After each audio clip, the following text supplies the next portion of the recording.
Alright, bit of an update for you. It's been a while since the last video, but it's the middle of winter here, so I'll let you know where it's at. The wiring is now 100% complete, so I'll just go over the bike a little bit, give a bit of an update. TC88 Daytona Twin Tech ignition. I've got some baseline settings in there. I've got a little loom that runs to the front. That's the brake switch. Motor's been primed, oiled, and basically ready to fire up. The bike does have spark at the moment, so it should just need fuel and it will boot up. I'm real happy with the dash, tank and speedo combo.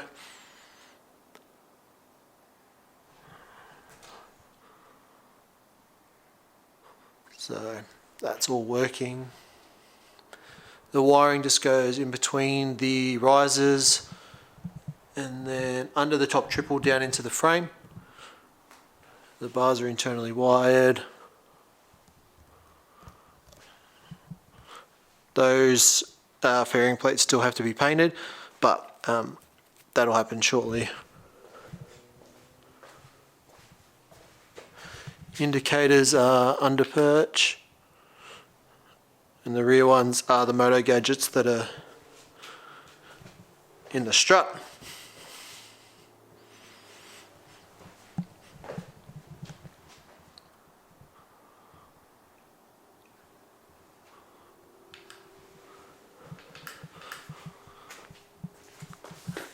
So that's the moto gadget there. It's not as tidy as I would have liked, but it's actually usable and serviceable. All of these are like service loops so that I can pull things out, move things around without it being real taut or putting strain on other components, particularly the actual crimps. This is the breakout box for the dash, so that gets you most of the inputs for the dash. It has oil pressure, high beam indicators, engine error from the Daytona unit, and maybe one or two other things. I could run a fuel gauge to it, but I've obviously got the one in the tank, so no need. That's where the wiring loom comes out from the backbone. All Deutsch plugs, heat shrinked, and service loops in there, so that I shouldn't have any dramas. It should be able to move around and actually move freely without putting too much tension. Saddleman seats on. I've just got to actually do all this latch and then put a a cable to make it stop rotating like past this point. But that's all on. The back end's all squared away. I've made a spacer for the bottom of the shocks. It's got all the ARP hardware. That's the little indicator. These are good because they're 360 degree viewable, but they've got I don't know if we'll focus, it's got an angled lens in there, so it is directional. They're my little titanium 12 points again. You can see a little bit of the purple in it, but it's really not too far off from booting up. Spark plug wires were the Daytona ones that you just cut to length and then crimp, so that's a 5-minute job with the crimper. Really, all that's left on the bike is doing the rear brake, bleeding the rear brake, bleeding the front brake, putting the exhaust mount on the transmission, and then mounting the exhaust. And then the other thing is petcock on the tank and a fuel line to the carb. And then that's really it. Tighten a few things, just go over the bike, and then it's ready for its first crank.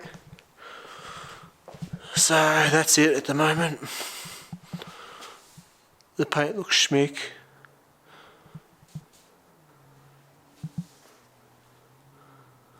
And then my little 12 points.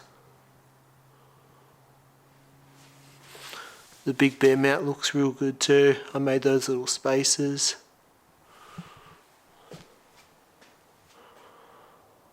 Yeah, the risers. In other news, I've just received a set of these Giza Engineering drop triples, so I'll probably do another video on them just to go over it a bit more comprehensively, but this is what I'm working with at the moment. It's a KYB front end. So these triples are designed for GSXR stuff, but he is currently making some early prototypes of the 54mm triples, so they should be on his website soon.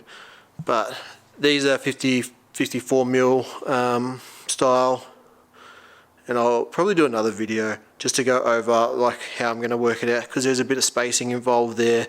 That's a 25mm axle. One of the biggest hurdles I reckon will be these rotors. The rotors that come stock on these are 320mm, which is like 12 point something inches, which is a very odd size for a Harley. So you can go up as big as you want with no drummers, because you just put a spacer there to space it out. You can't really go down. So I'm going to have a think about what I can do to drop that down. If I can knock 10mm off that, I can run a 11.8 style Harley rotor, which will be a bit more better. And then this one's arrived.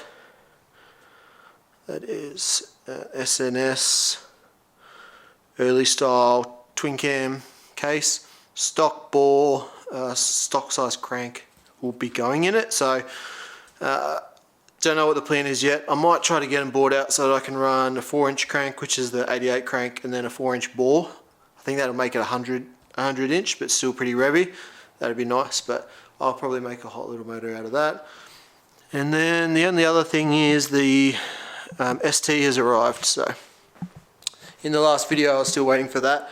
I'd sold or was selling the red convertible. That went real quick, and this one's finally arrived, so I was out on that today, and that's real good. Probably do a separate video covering that in the future, and once I've actually got some bikes that work, I'll do some back-to-back videos. But initial thoughts are that it's super torquey and pretty quick for a stock bike, like completely stock at the moment. The left to right, like kind of what I would call flip-flop or back and forth kind of thing, it's way lighter than it looks. And it does kind of go from left to right a lot quicker than the average Harley, particularly the thicker Dyners. And I don't know, it's hard to say with the FXRs just yet, because the blue one's not really set up for handling, but it's impressive. Brakes are good, suspension's pretty good, particularly the rear. Wind protection is good, but I'm keen to experiment with screen sizes in the future. But overall, it just feels way lighter than it looks, and it goes like a rocket and holds its line pretty well. So I am keen to get stuck into the mods on that. I do have a set of wheels on order. I've got a HPI pipe on order, and then by the time those things arrive, because of the bloody supply issues, I'll probably be ready to just throw a cam in it, get rid of the warranty and do it properly. But for now, I'll just ride it stock. And I think I do have to change the risers, actually. That's one thing I was thinking about. I didn't want to buy risers and bars until I got the bike. Now that I have got it and I can ride it around, and especially jumping on this and sitting on this setup is way more comfortable than that. Even though it's got like, I don't know, maybe 5, 6, 7 inches total rise, I think it probably needs another 3, because this is about 10.5. And I reckon that'll probably need pretty similar. So I'll need to mess around with all the cable extensions and all that. I've never done that on a late model bike, so hopefully there's some decent suppliers in Australia. Otherwise I'll be sitting tight waiting for an American order again. That's about it. If you've got any questions or anything you want to see specifically, give us a bell, let me know, and I'll try and help you out. Alright, later.